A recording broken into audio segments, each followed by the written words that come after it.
تو ایک خاتون تھی امرا فرغانیہ، ایک وادی ہے اس کا نام ہے فرغانہ وادی، اس میں بڑے علماء ہوئے ہیں، اندجان مرغینان یہ وہاں کے شہر ہیں۔ ہدایہ جنہوں نے لکھی قاضی برہان الدین المرغینانی رحمۃ اللہ، یہ بھی وہیں سے تھے۔ تو امرا فرغانیہ سے کسی نے پوچھا کہ کیا وجہ ہے کہ عورت حیض کے دنوں میں قرآن مجید کی تلاوت تو نہیں کر سکتی، لیکن اگر وہ بسم اللہ پڑھنا چاہے تو بسم اللہ پڑھ سکتی ہے؟ انہوں نے جواب دیا کہ اصل میں بسم اللہ جو ہے یہ اللہ کا نام ہے، اور کوئی بھی محب کسی بھی حالت میں محبوب کا نام لینے سے روکا نہیں جا سکتا۔ یہ نہیں کہا سکتا کہ اب تم محبوب کا نام نہیں لے سکتے، جس حال میں بھی ہوگا وہ محبوب کا نام تو لے سکتا ہے، اس لیے بسم اللہ کی اللہ نے اجازت عطا فرما دی۔ اس لیے کوئی تحریر کرنی ہو تو پہلے بسم اللہ لکھنا چاہیے۔ حدیث مبارکہ میں انس اس کے راوی ہیں کہ من کتب بسم اللہ الرحمن الرحیم تعظیما للہ غفر اللہ لہ، کہ جو بسم اللہ الرحمن الرحیم اللہ کے نام کی تعظیم کی وجہ سے اس کو لکھ لیتا ہے اپنی عبادت سے پہلے، اللہ اس پر اس کے گناہوں کی بخشش فرما دیتے ہیں۔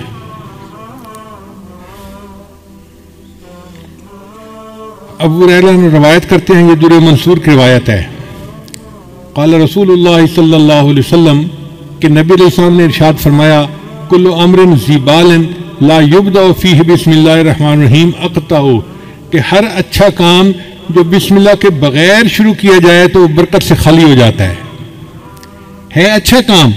لیکن بسم اللہ نہیں پڑھی، اب اس میں برکت ختم ہو گئی۔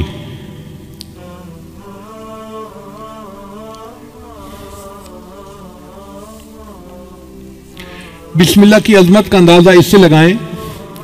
کہ کتا ایک نجس جانور ہے۔ حدیث پاک میں آتا ہے جس گھر میں کتا ہوتا ہے وہاں رحمت کا فرشتہ داخل نہیں ہوتا،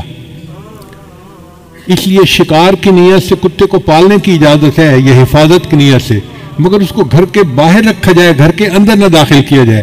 اگر گھر کے اندر کتا آ گیا تو گھر میں سے برکت ختم ہو جائے گی، فرشتے اس گھر میں نہیں آئیں گے۔ تو کتا اتنا نجس جانور ہے۔ نبی علیہ السلام نے ارشاد فرمایا اگر کسی برتن کو کتا سونگھ لے تو اس برتن کو 7 مرتبہ پانی سے دھوئیں اور 8ویں مرتبہ اس کو مٹی اور ریت کے ساتھ دھوئیں تاکہ اس کی نحوست برکت ختم ہو جائے۔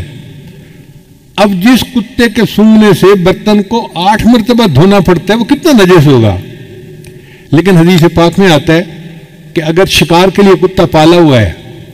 پہلے زمانے میں خرگوش کے شکار کرتے تھے کتوں کے ذریعے سے،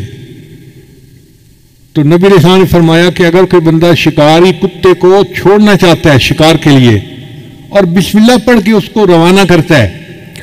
اور وہ کتا مرا ہوا شکار لے کے آتا ہے، یعنی پکڑنے میں وہ مر گیا، شکار وہ خرگوش مر گیا، اب وہ مرا ہوا جانور بھی ہے، وہ بندے کے لیے حلال ہوتا ہے چونکہ اس کے اوپر اس نے بسم اللہ پڑھ لی تھی۔ عدی بن حاتم تائی کے بیٹے تھے، صحابی بن گئے، انہوں نے نبی علیہ السلام سے پوچھا اے اللہ کے حبیب سے میں کبھی کبھی شکار کرتا ہوں لیکن میں جب اپنا کتا چھوڑتا ہوں نا شکار کے اوپر تو میں تو بسم اللہ پڑھ لیتا ہوں، مگر اس کے ساتھ جنگلی کتے بھی شامل ہو جاتے ہیں شکار کو پکڑنے میں تو شکار مر جاتا ہے، اب کیا میرے لیے اس شکار کو کھانا جائز ہے؟ تو نبی صلی اللہ علیہ وسلم نے فرمایا نہیں، جائز نہیں، اس لیے کہ ان کتوں کے اوپر بسم اللہ نہیں پڑھی گئی، اس لیے ان کا شکار حلال نہیں ہے۔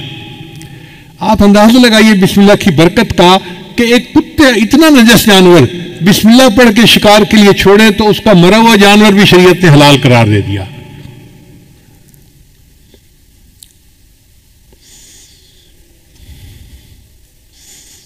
چنانچہ بسم اللہ کی وجہ سے اللہ تعالیٰ بندے کی مشکلات کو ختم کر دیتے ہیں۔ حضور صلی اللہ علیہ وسلم نے حضرت علی عنہ کو فرمایا الا اعلمک بکلمات اذا وقت فی ورطۃ قلتھا، اے علی میں آپ کو کچھ کلمات نہ سکھاؤں کہ جب تم مشکل میں پڑ جاؤ تو ان کلمات کو پڑھ لیا کرو؟ قال بلا، عرض کیا یا اللہ کے حبیب صلی آپ مجھے ضرور سکھائیے۔ تو نبی علیہ السلام نے فرمایا کہ جب تو کسی مشکل میں پڑ جائے فقال بسم اللہ الرحمن الرحیم ولا حول ولا قوت الا باللہ العلی العظیم،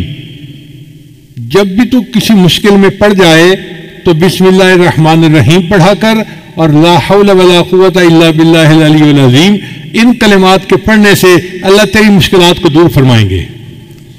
اب یہ عمل کسی ایک عام پیر نے نہیں بتایا، دنیا کے پیروں کے سردار، دنیا کے نبیوں کے سردار حضرت محمد مصطفیٰ احمد مجتبیٰ صلی اللہ علیہ وسلم جو اللہ کے محبوب ہیں، یہ عمل انہوں نے بتایا ہے، تو کتنا سچا اور پکا عمل ہوگا۔ اس لیے ہمیں چاہیے کہ ہم اس عمل کو پلے باندھ لیں۔ جب کوئی مشکل پیش آئے تو بسم اللہ الرحمن الرحیم ولا حول ولا قوت الا باللہ العلی العظیم یہ پڑھیں گے، اللہ تعالی ہماری مشکلات کو دور کر دیں گے۔ پھر بسم اللہ الرحمن الرحیم کی وجہ سے صرف دنیا کی مشکلات دور نہیں ہوتی، آخرت کی مشکلات بھی دور ہوتی ہیں۔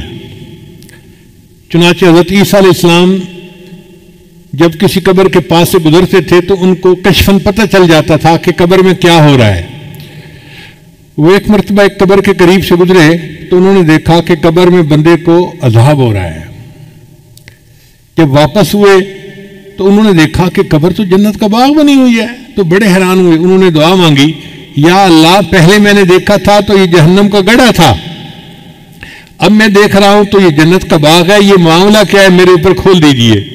تو اللہ تعالیٰ نے فرمایا، میرے پیارے عیسیٰ علیہ السلام ایک بندے کی قبر ہے جو بڑا گناہ گار تھا، جب وہ فوت ہوا اس کی بیوی حاملہ تھی اس وقت، تو چونکہ وہ گناہ گار تھا اس کو ہم نے قبر کا عذاب دے دیا۔ اب اس کی بیوی کے ہاں بیٹا پیدا ہوا، بیٹا تھوڑا بڑا ہوا تو ماں اس کو پڑھانے کے لیے مدرسے لے گئی اور قاری صاحب کو کہا کہ میرے بچے کو قرآن پڑھاؤ۔ آج اس بچے نے بسم اللہ الرحمن الرحیم پڑھا، اس کے معصوم منہ سے جو بسم اللہ نکلی تو میری رحمت نے گوارا نہیں کیا کہ معصوم بچہ تو بسم اللہ پڑھے اور میں اس کے باپ کو قبر میں عذاب دوں، میں نے اس کی باپ کو جنت کا باغ بنا دیا۔ چنانچہ حدیث پاک میں آتا ہے کہ جب کوئی بچہ بسم اللہ پڑھنا سیکھتا ہے اللہ 4 بندوں کی مغفرت فرماتے ہیں بسم اللہ سیکھنے پر۔ ایک بچے کی مغفرت ہو جاتی ہے، ایک پڑھانے والے کی مغفرت ہو جاتی ہے، اور ایک بچے کے ماں باپ ان دونوں کی مغفرت ہو جاتی ہے۔